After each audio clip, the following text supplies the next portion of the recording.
Où étais-tu? Je t'ai fait chercher. La performance de Joaquin Phoenix dans le rôle de Commode a transformé l'empereur tyrannique en un méchant emblématique du cinéma. Mais l'empereur dans Gladiator 2 sera probablement encore pire. Vous êtes sur Thérapie Geek, bonjour.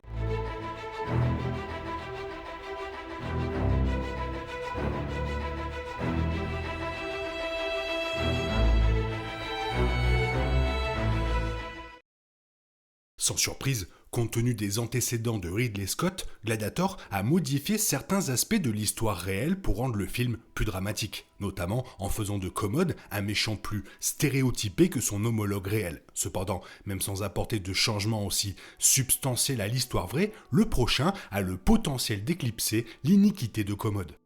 Bien que les détails exacts autour de l'histoire de Gladiator 2 soient flous, certaines annonces clés du casting confirment l'approche du film. Paul Mescal devrait jouer une version plus âgée de Lucius, le jeune fils de Lucilla du Gladiator original qui est devenu amoureux de l'héroïsme de Maximus. En tant que membre plus mature de la haute société romaine, Lucius est sur le point d'interagir avec certains des plus grands acteurs de la scène politique. Il s'agit notamment des co-empereurs Geta et donc de Caracalla. Même si le vrai Geta avait aussi ses défauts, c'est Caracalla qui finira presque certainement par être pire que Commode.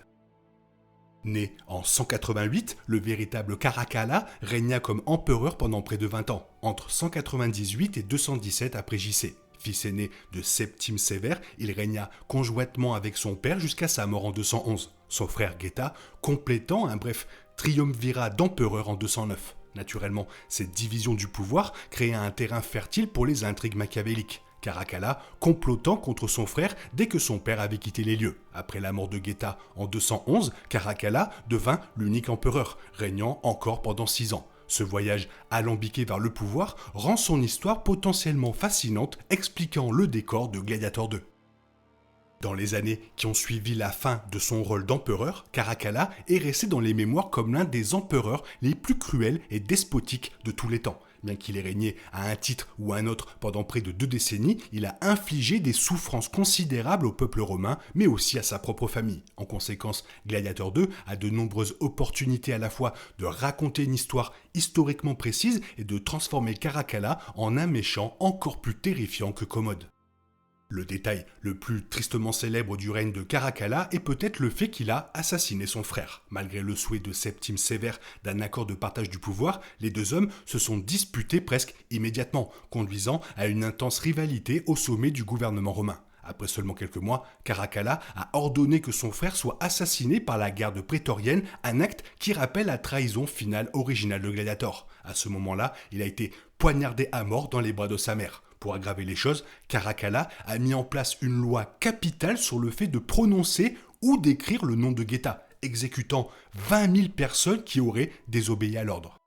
Caracalla a également eu une vie personnelle extrêmement tumultueuse. Selon la Rome antique de William Dunstan, il a été forcé d'épouser Fulvia Potilla en 202, une femme que des sources révèlent qu'il détestait particulièrement. Non seulement il fit exécuter plus tard le père de Fulvia pour trahison présumée, mais il a banni ensuite la femme en Sicile, avant qu'elle ne soit mystérieusement étranglée à mort en 211. Ces détails associés à son obsession pour l'armée et la puissance militaire ont populairement établi Caracalla comme l'un des empereurs les plus sinistres, surpassant facilement le vrai Commode.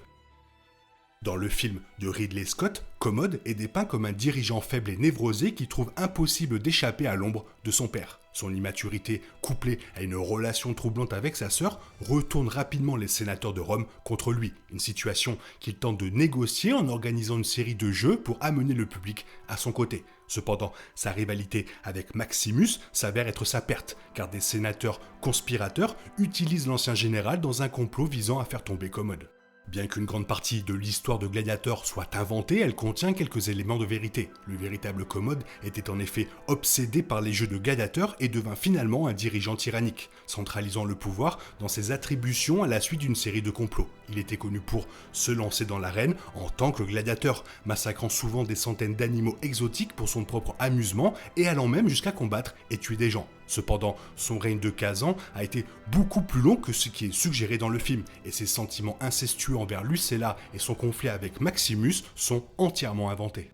Même si Commode était effectivement un tyran et fut finalement assassiné par son partenaire de lutte, il n'était pas aussi carrément méprisable que Caracalla. Alors que les qualités indésirables de Commode semblent être nées du narcissisme, de la vanité et de l'insécurité, les actions et la personnalité de Caracalla semblent tout simplement cruelles. Cela se reflète dans le fait que Gladiator a dû embellir l'histoire afin d'établir la méchanceté de Commode. En revanche, Gladiator 2 peut essentiellement raconter la vraie histoire et faire paraître Caracalla bien pire que son prédécesseur, mais facile.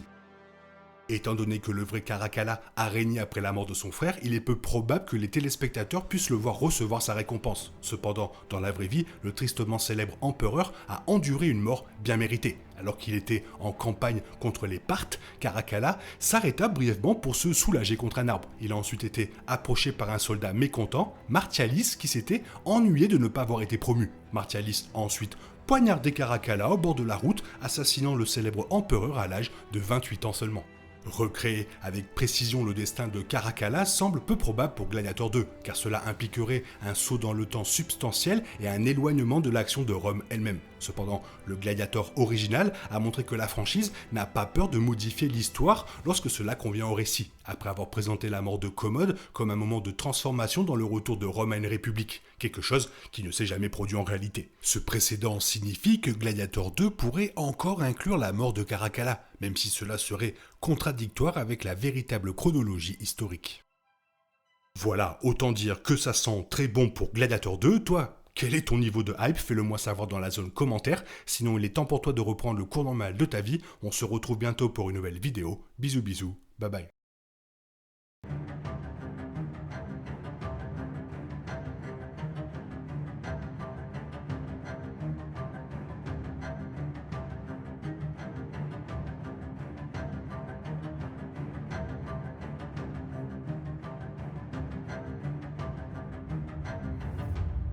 Para το Χάιρις.